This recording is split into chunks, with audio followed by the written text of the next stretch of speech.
It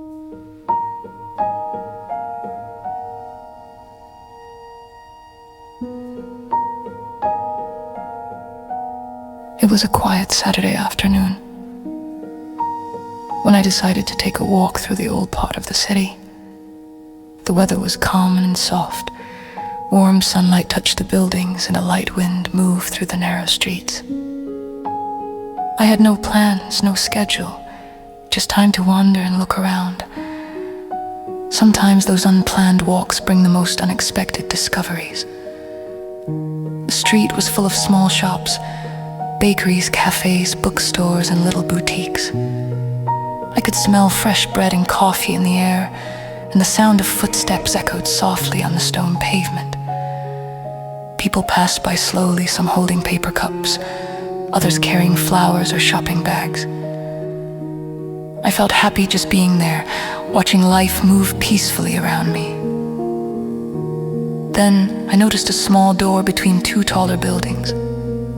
Above it, there was a wooden sign that said, "Antique Treasures." The letters were slightly faded, and the glass window was full of reflections. Through it, I could see something shiny, maybe a clock or a mirror.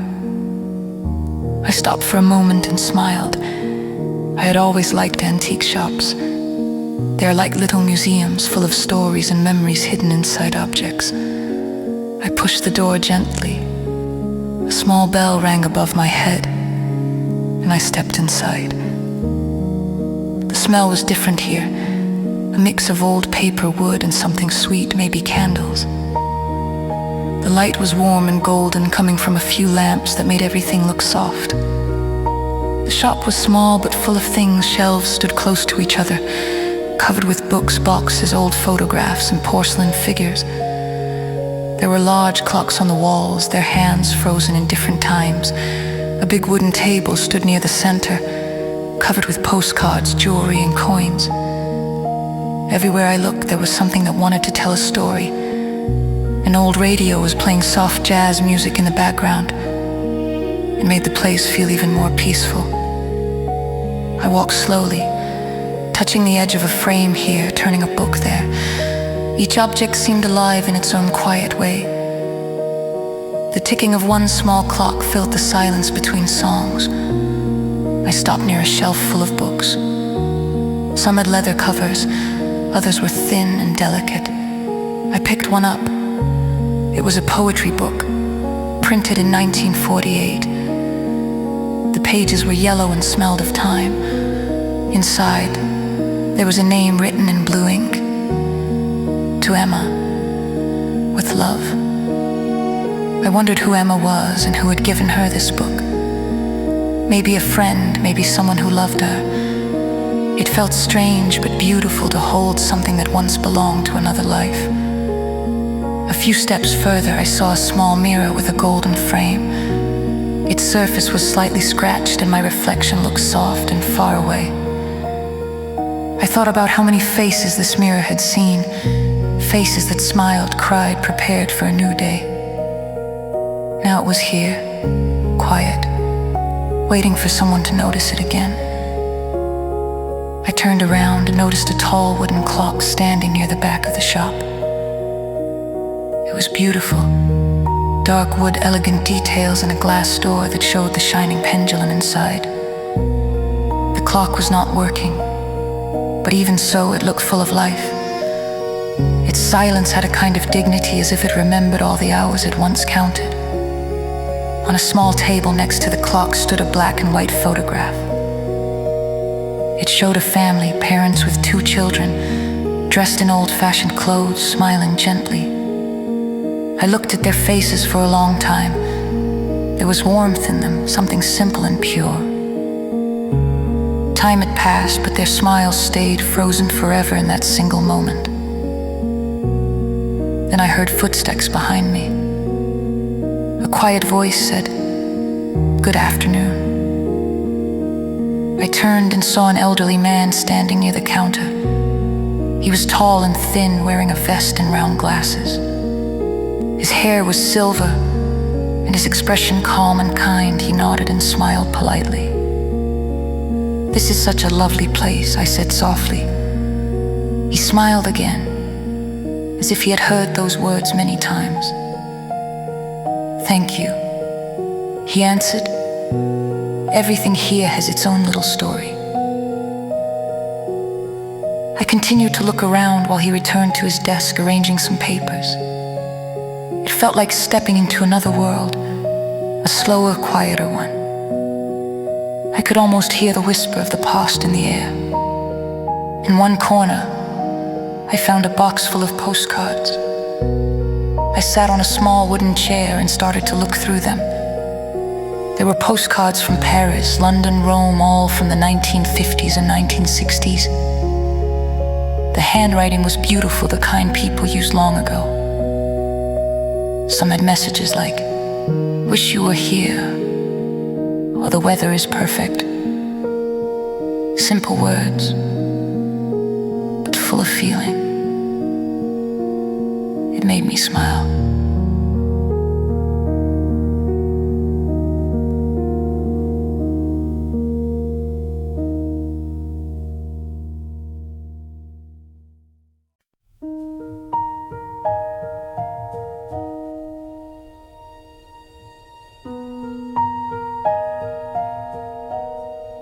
After a while, I noticed a small jewelry box made of dark blue velvet. When I opened it, I saw an old silver pendant inside, a tiny heart with a small engraving on the back, "Forever." It was delicate and worn, but very beautiful. I wondered about the person who had worn it, about the story it carried. I gently closed the box and looked around again. Every object seemed to have a heartbeat of its own, quiet but steady. Being there felt almost like traveling in time. I walked slowly around the shop, not wanting to miss anything. It was the kind of place where you could spend hours and still find something new each time you looked. Every corner was filled with quiet beauty. There was a shelf full of glass bottles, small and colorful, shining gently in the light from the window. Some were blue like the evening sky, others green like the sea. They looked as if they had once held perfume, medicine, or maybe a secret message. The air felt cool and calm. Outside, I could hear the sound of distant footsteps on the street. But inside, time seemed to move differently, slower, softer. I took another deep breath and smiled. It felt like the shop had its own soul, made of all the years and stories it carried. As I walked toward the back, the old man looked up from his desk. He watched me for a moment kindly and then said, "You have a good eye for details. Not everyone notices the little things." I smiled back. I just like to imagine where all these things came from. He nodded. "That's the secret of antiques, they make you wonder." His words stayed with me as I looked around. Every object here had once been part of someone's life. A teacup that might have been used in quiet mornings. A painting that hung in a family's living room. A clock that counted hours of laughter, sadness, or waiting. It was all still here, silent, but full of memory. Near the window, I noticed a wooden box with a small metal key next to it. The wood was old but beautifully polished. I turned the key gently, and the lid opened with a soft sound. Inside was a tiny music box. I touched the mechanism, and suddenly a slow, delicate melody began to play.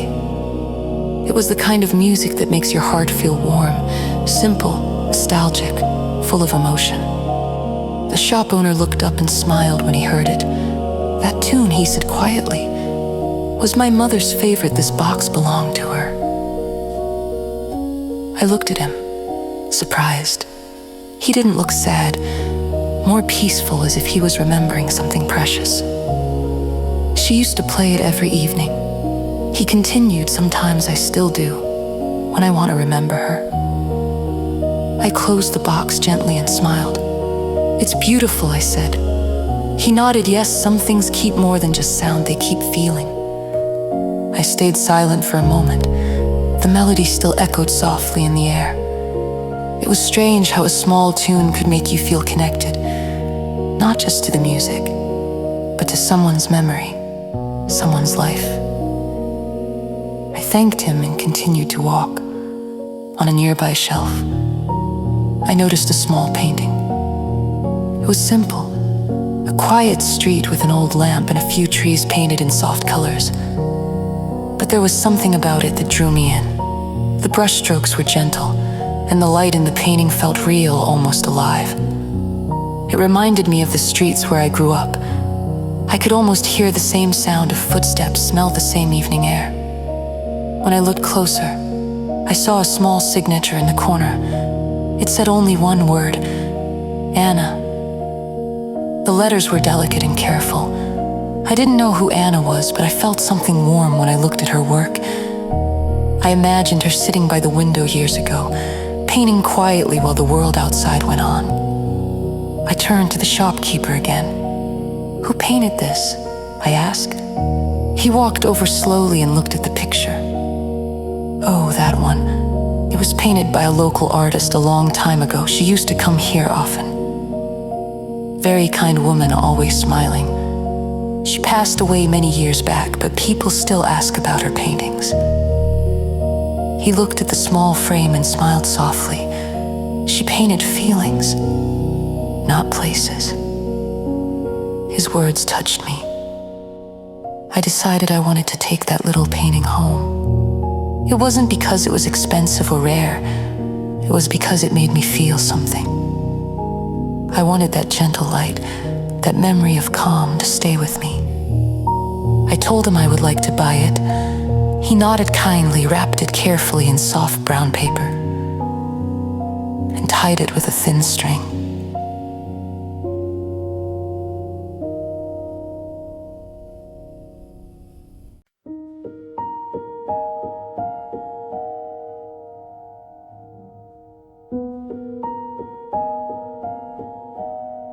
When he handed it to me, he said, "Take care of it. I think it will be happy to have a new home." I smiled. "Oh, thank you." As I paid, I looked around the shop one last time. The golden lights still filled the air. The old clocks, the books, the music box, they all seemed to watch quietly, like old friends saying goodbye.